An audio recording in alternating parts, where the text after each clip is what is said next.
ये कहानी एक पुराने हॉस्टल की है जो शहर के बाहरी इलाके में स्थित था। वह हॉस्टल एक बड़े और पुराने किले जैसा दिखता था, जिसमें छतें गिरने के कगार पर थीं और दीवारों पर जगह जगह दरारें थीं। कई सालों से यह खाली पड़ा था, लेकिन अचानक कुछ महीनों पहले ही इसे फिर से छात्रों के लिए खोल दिया गया। हॉस्टल में रहने वाले छात्रों के लिए यह जगह रहस्यमयी बन गई थी।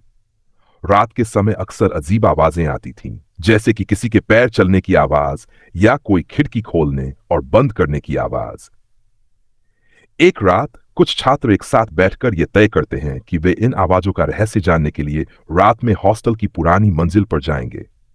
जैसे ही वे मंजिल के अंदर पहुंचे, उन्होंने देखा कि कमरे में अंधेरा था और दीवारों पर पुराने समय की तस्वीरें लगी हुई थीं।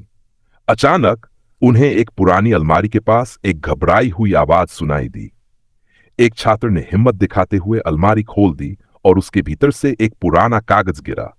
कागज पर लिखा था, जो भी इस कागज को ढूंढेगा उसे शापित आत्मा का सामना करना होगा। इसके बाद से हॉस्टल में अजीब घटनाएं और भी बढ़ने लगीं। रात को एक छात्र को गहरी नींद में देखते हुए उसकी आंखें खुली रहीं और वह खुद को बुरी तरह से चिल्लाते हुए उठता था। कभी कभी कुछ छात्र कमरे में घुसते और फिर बिना कोई निशान छोड़े गायब हो जाते थे।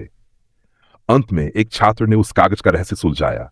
वह जान पाया कि यह हॉस्टल किसी पुराने घर के स्थान पर बनाया गया था, जहां कई साल पहले एक परिवार की पूरी तरह से हत्या कर दी गई थी। उन हत्याओं के बाद उनकी आत्माएं उस स्थान पर फंसी हुई थीं। याद रखें, हॉस्टल का सच बहुत डरावना था और उसे छोड़ने का कोई रास्ता नहीं था। यह हॉस्टल अब एक सापेक्ष काली माया में बदल चुका था। छात्रों ने एक एक करके वह कागज पढ़ा और उस पर लिखा रहस्य जानने की कोशिश की, लेकिन हर कोशिश में वे और भी ज्यादा डर के साए में आ जाते थे। अब समझने लगे थे कि ये आवाजें और घटनाएं सिर्फ एक हादसा नहीं, बल्कि किसी अजेय शक्ति की चेतावनी थी। एक रात जब सब छात्र सो रहे थे, एक छात्र ने महसूस किया कि कोई उसकी बिस्तर की ओर आ रहा है। उसने घबराकर अपनी आंखें खोली तो देखा कि सामने कोई सफेद कपड़े पहने हुए खड़ा था। उसकी आंखें खाली और काले थे और उसके चेहरे पर एक डरावनी मुस्कान थी। वह छात्र डर के मारे चिल्लाया, लेकिन उस आत्मा ने उसे कुछ नहीं कहा और धीरे धीरे हवा की तरह गायब हो गई। अगले दिन छात्रों ने इस अनुभव के बारे में एक दूसरे से बात की और उन्होंने तय किया कि वे इस हॉस्टल को छोड़कर चले जाएंगे। लेकिन जैसे ही वे तैयार हो रहे थे, वे महसूस करने लगे कि हॉस्टल का माहौल और भी भारी हो गया है।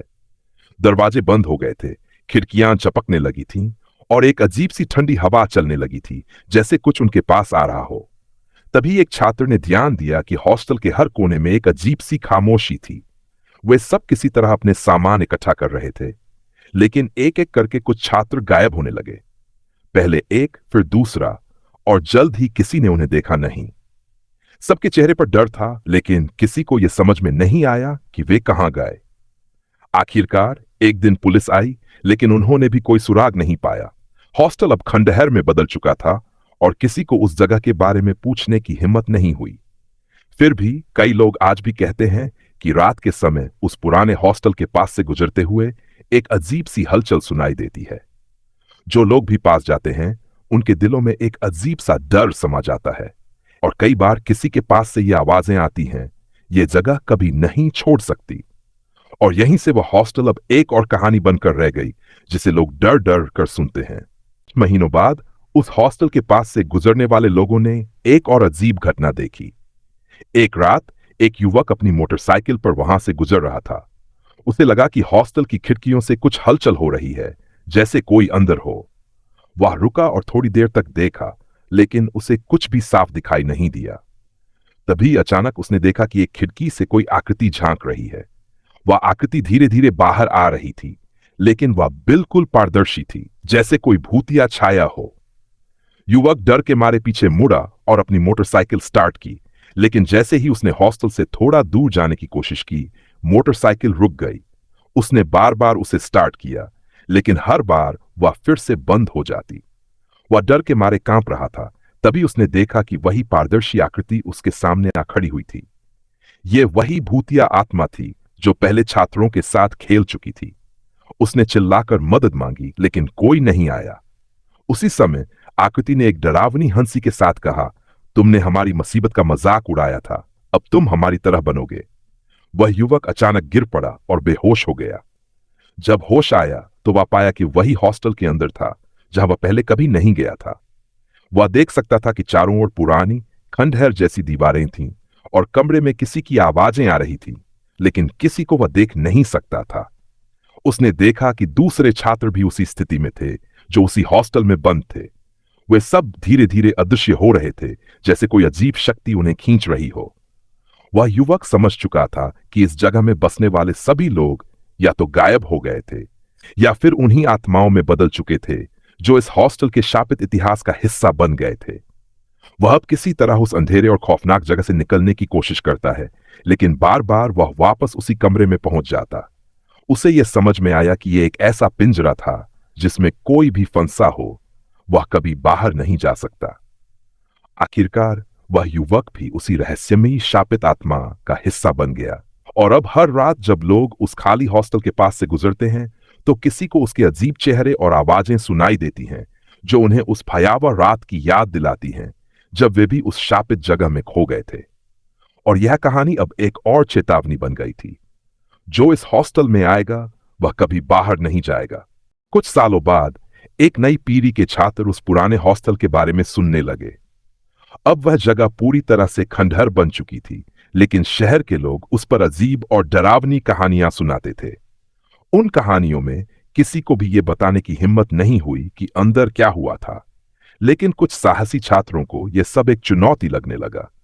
उन्होंने ये ठान लिया कि वे उस पुराने हॉस्टल में जाकर उसका रहस्य जानेंगे और उसी जगह रात बिताने का फैसला किया। इनमें से एक छात्र निखिल, जो एक शौकिया शोधकर्ता था, ने सबसे पहले वह कदम उठाया। वह जानता था कि हॉस्टल के भीतर कुछ अजीब था और वह इसकी तह तक जाना चाहता था।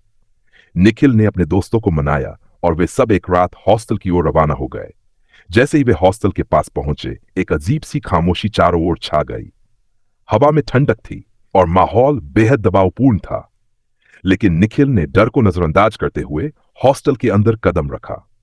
उसके बाद उसके साथ के दोस्तों ने भी कदम रखा और अंदर का दृश्य देखकर सब चौंक गए।